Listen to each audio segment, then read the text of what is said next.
Hello my dear students, I am BPM sir. मैं गीता science inter महाविद्यालय हजारीबाग का केमिस्ट्री टीचर हूं। हम लोग इस वीडियो सेशन में फिजिकल केमिस्ट्री का केमिकल काइनेटिक्स का फर्स्ट टॉपिक स्टार्ट करेंगे। इसके पहले वीडियो में हम लोग केमिकल काइनेटिक्स का इंट्रोडक्टरी पार्ट देखे थे। इस वीडियो में हम लोग केमिकल काइनेटिक का डिफिनेशन के बारे में पढ़ेंगे और रेट ऑफ रिएक्शन के बारे में पढ़ेंगे। क्या पढ़ेंगे हम लोग? Definition of chemical kinetics and rate of reaction के बारे में पढ़ेंगे। तो सबसे पहले हम लोग देखेंगे डिफिनेशन ऑफ केमिकल काइनेटिक्स के बारे में। ये डिफिनेशन ऑफ केमिकल काइनेटिक्स क्या होता है? तो सबसे पहले हम लोग देखते हैं डिफिनेशन ऑफ केमिकल काइनेटिक्स। इसको लिखेंगे हम लोग कि the branch of chemistry which deals with rate and mechanism of chemical reaction is called chemical kinetics. हम लोग क्या बोलते हैं? Chemical kinetics. तो इसमें बोला है कि the branch of chemistry which deals with rate and mechanism of chemical reaction is called chemical kinetics. तो इसमें बोला है कि रसायन का वह शाखा जिसमें हम लोग अध्ययन करते हैं, क्या अध्ययन करते हैं? रेट एंड मैकेनिज्म के बारे में।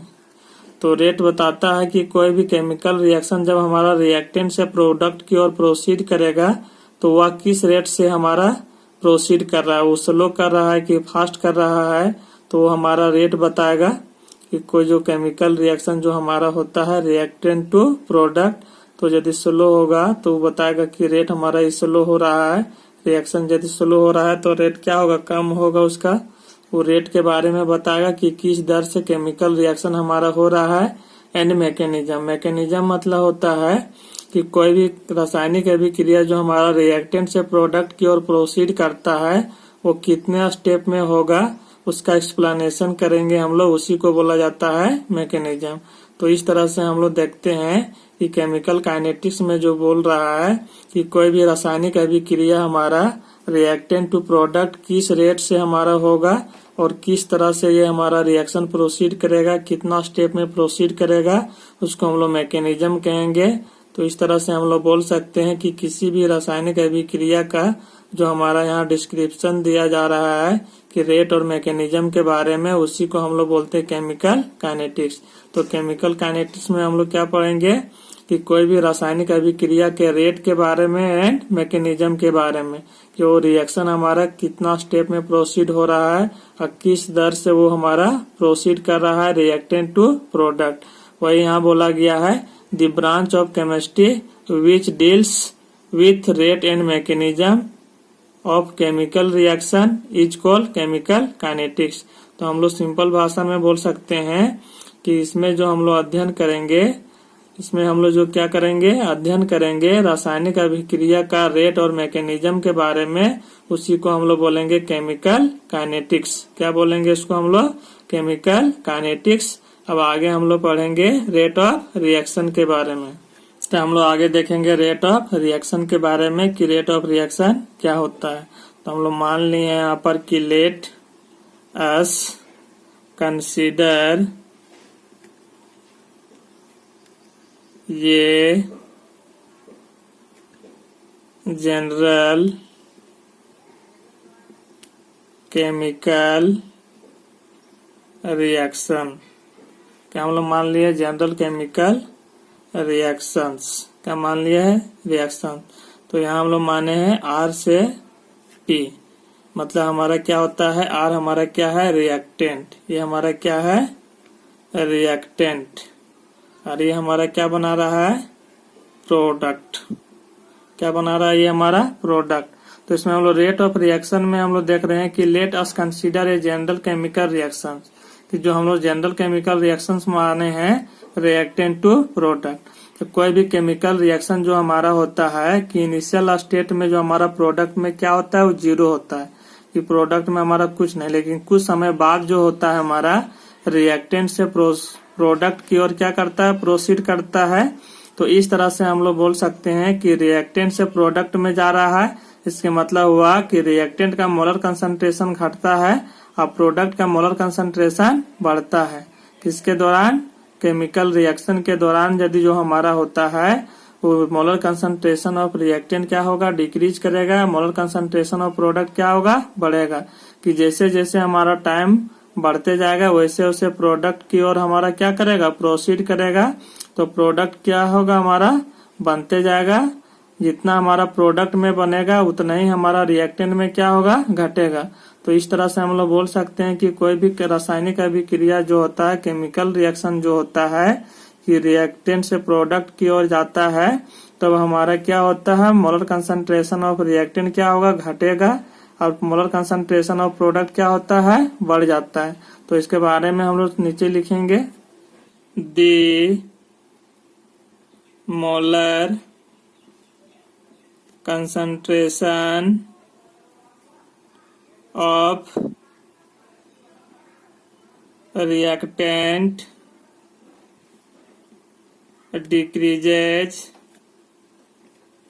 while the molar concentration of product increases with passage of time during a chemical reaction। तो इसमें जो बोल रहा है हमारा कि the molar concentration of reactant decreases while the molar concentration of product increases with passage of time during a chemical reaction। तो इसमें बोला कि केमिकल रिएक्शन के दौरान जो हमारा केमिकल रिएक्शन जो होगा, जैसे जैसे हमारा कोई भी रासायनिक अभिक्रिया होगा, जैसे जैसे हमारा टाइम क्या होगा, पास होते जाएगा, वैसे वैसे हमारा क्या होगा कि मोलर कंसंट्रेशन ऑफ रिएक्टेंट घटेगा, जबकि मोलर कंसंट्रेशन ऑफ प्रोडक्ट क्या होगा, बढ़ेगा।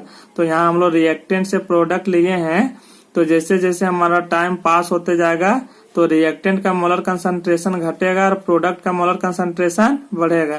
तो यही यहाँ बोला गया है कि the molar concentration of reactant decreases, कि मोलर कंसंट्रेशन ऑफ रिएक्टेंट हमारा डिक्रीज करता है वाइल, जबकि the molar concentration of product increases, जबकि हमारा क्या होता है, मोलर कंसंट्रेशन ऑफ प्रोडक्ट बढ़ता है with passage of time during a chemical reaction, कि रासायनिक अभिक्रिया के दौरान जैसे जैसे हमारा टाइम पास करेगा वैसे वैसे क्या होगा, मोलर कंसंट्रेशन ऑफ रिएक्टेंट घटेगा और मोलर कंसंट्रेशन ऑफ प्रोडक्ट का क्या होगा, बढ़ेगा।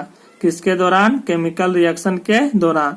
तो इसमें जो बोलता है रेट ऑफ रिएक्शन में जो हमारा बोल रहा है कि कोई भी रिएक्टेंट से हमारा प्रोडक्ट की ओर प्रोसीड करेगा तो मोलर कंसंट्रेशन ऑफ रिएक्टेंट हमारा घटेगा और मोलर कंसंट्रेशन ऑफ प्रोडक्ट हमारा क्या होगा, बढ़ेगा।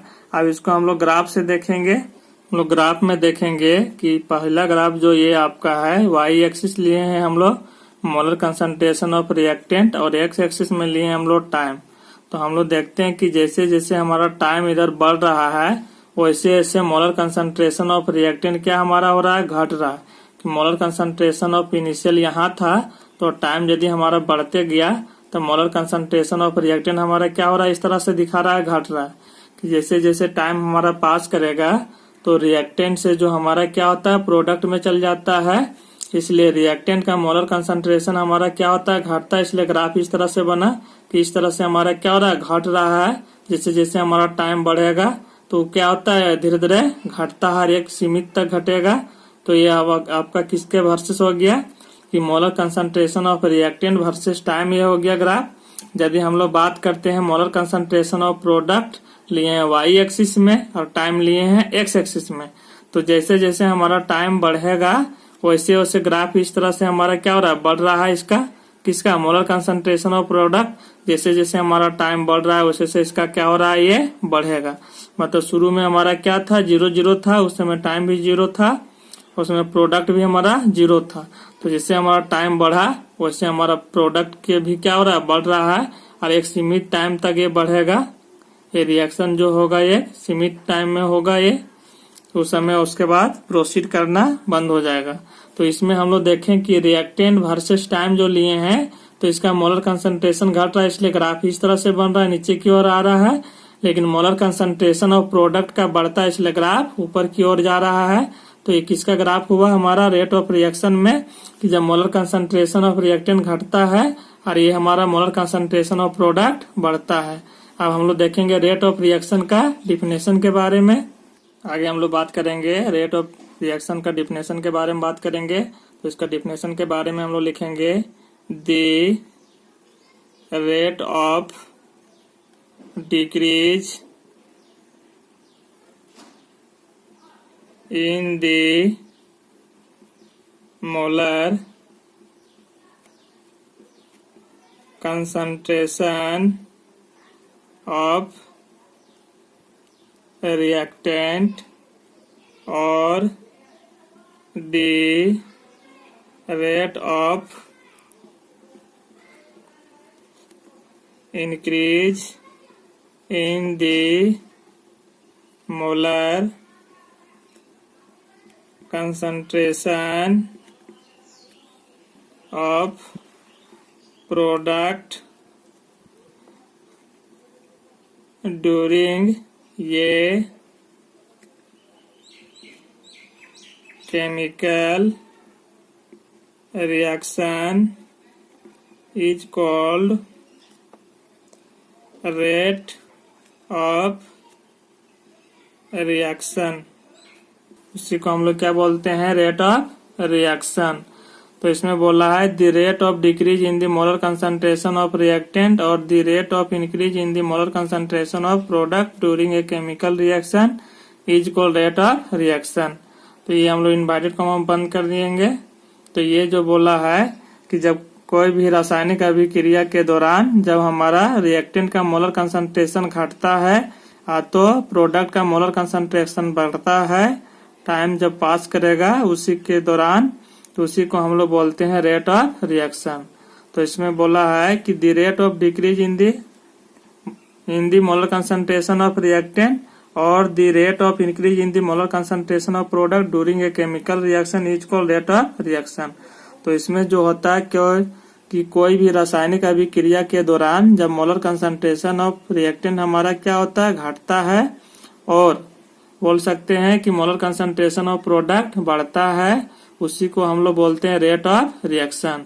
तो यही होगी आपका डिफिनेशन रेट ऑफ रिएक्शन। अब इसका हम लोग rate of reaction differential form में लिखेंगे, जो इक्वेशन हम लोग लिखे ऊपर में।